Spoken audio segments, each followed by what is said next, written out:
సంచలనం సృష్టించిన వైజాగ్ గోమాంసం అక్రమ రవాణాలో నిగ్గుతేలే నిజాలు బయటపడుతున్నాయి. గోమాంసం దాచిపెట్టిన కోల్డ్ స్టోరేజీ బాపట్ల ఎమ్మెల్యే ప్రధాన అనుచరుడిదే కావడంతో ఆ కేసును ముందుకెళ్లనివ్వకుండా బాపట్ల ఎమ్మెల్యే అడ్డుపడుతూ ఉన్నారని పెద్ద ఎత్తున ప్రచారం జరుగుతుంది. అసలు బాపట్ల ఎమ్మెల్యేకు కోల్డ్ స్టోరేజీ ఎండీకి సంబంధం ఏంటి? విశాఖలో ఈ నెల 3న శ్రీమిత్ర కోల్డ్ స్టోరేజీలో పెద్ద ఎత్తున గోమాంసం నిల్వ ఉంచారని విజిలెన్స్ అధికారులకు సమాచారం అందింది.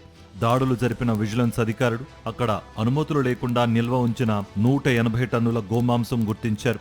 దీన్ని 9,921 కంటైనింగ్ బాక్సుల్లో ప్యాక్ చేసి నిల్వ ఉంచారు. అయితే 3 నుంచి 4వ తేదీ వరకు ఈ వ్యవహారాన్ని బయటకు రానివ్వకుండా చంద్రబాబు ప్రభుత్వం జాగ్రత్త పడింది.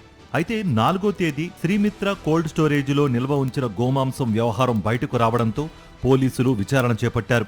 అయితే ఈ విచారణను చడీచప్పుడు లేకుండా చేశారు. దీంతో పోలీసుల విచారణలో ఏం తేలిందనేది ఇప్పటి వరకు బయటకు రాలేదు. ఇప్పటికే డైరెక్టర్ ఆఫ్ రెవెన్యూ ఇంటెలిజెన్స్ అధికారులు ఈ కేసును తమకు అప్పగించాలని కోరుతుంటే చంద్రబాబు ప్రభుత్వం మాత్రం నోరు మెదపడం లేదు. ఎప్పటినుంచి గోమాంసాన్ని నిల్వ ఉంచుతున్నారు? ఎవరు నిల్వ ఉంచుతున్నారు? విశాఖ నుంచి ఎక్కడికి ఎగుమతులు చేస్తున్నారు? ఇప్పటి వరకు ఎంత గోమాంసం తరలించారు? భారీ స్థాయిలో నిల్వ ఉంచిన గోమాంసం ఎక్కడిది అనే దానిపై విచారణ జరపాల్సి ఉంది.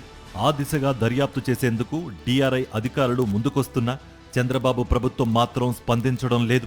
కనీసం కోల్డ్ స్టోరేజీ ఎవరిదన్న దానిపై కూడా దృష్టి పెట్టలేదు. ప్రభుత్వ పెద్దల సూచనలతో పోలీసులు కూడా కేవలం కోల్డ్ స్టోరేజీ మేనేజర్ను అదుపులోకి తీసుకుని మమ అనిపించారు. వాస్తవానికి Srimitra cold storage managing director బాపట్లకు చెందిన టీడీపీ నాయకుడు సుబ్రహ్మణ్య గుప్తా. ఈయన బాపట్ల ఎమ్మెల్యే వేగేసిన నరేంద్రవర్మకు ప్రధాన అనుచరుడు. వీరిద్దరి మధ్య వ్యాపార సంబంధాలు కూడా ఉన్నాయని పెద్ద ఎత్తున ప్రచారం జరుగుతోంది. సుబ్రహ్మణ్య గుప్తా లిక్కర్ సిండికేట్ సభ్యుడని కూడా చెప్తున్నారు. రాష్ట్ర వ్యాప్తంగా సుబ్రహ్మణ్య గుప్తాకు 15 లిక్కర్ షాపులున్నట్లుగా కూడా బాపట్లలో ప్రచారం జరుగుతోంది. బాపట్లలోని ఈగల్ వైన్స్లో ఎమ్మెల్యేకు పార్ట్నర్షిప్ ఉందని టాక్. బాపట్లలోని Srimitra wines, Srimitra filling station వ్యాపారాలు కూడా ఉన్నాయి. ఒక రకంగా సుబ్రహ్మణ్య గుప్తా బాపట్ల ఎమ్మెల్యే వేగేసిన నరేంద్రవర్మకు బినామీ అని పెద్ద ఎత్తున ప్రచారం కూడా జరుగుతోంది. బాపట్ల ఎమ్మెల్యే అధికారాన్ని అడ్డం పెట్టుకుని గోమాంసం కేసును ముందుకు కదలకుండా పార్టీ పెద్దలతో మాట్లాడి మసిపూసి మారేడుకాయ చేసే పనిలో ఉన్నారని సమాచారం. ఇందులో భాగంగానే ఇంత భారీ స్థాయిలో గోమాంసం దొరికినా విచారణ మాత్రం ముందుకు సాగడం లేదు. కనీసం గోమాంసం ఎక్కడకు ఎగుమతి అవుతుంది, భారీ స్థాయిలోని గోమాంసం ఎక్కడి నుంచి కోల్డ్ స్టోరేజ్కు వచ్చింది అనే వివరాలు కూడా వెల్లడించకపోవడం గమనార్హం.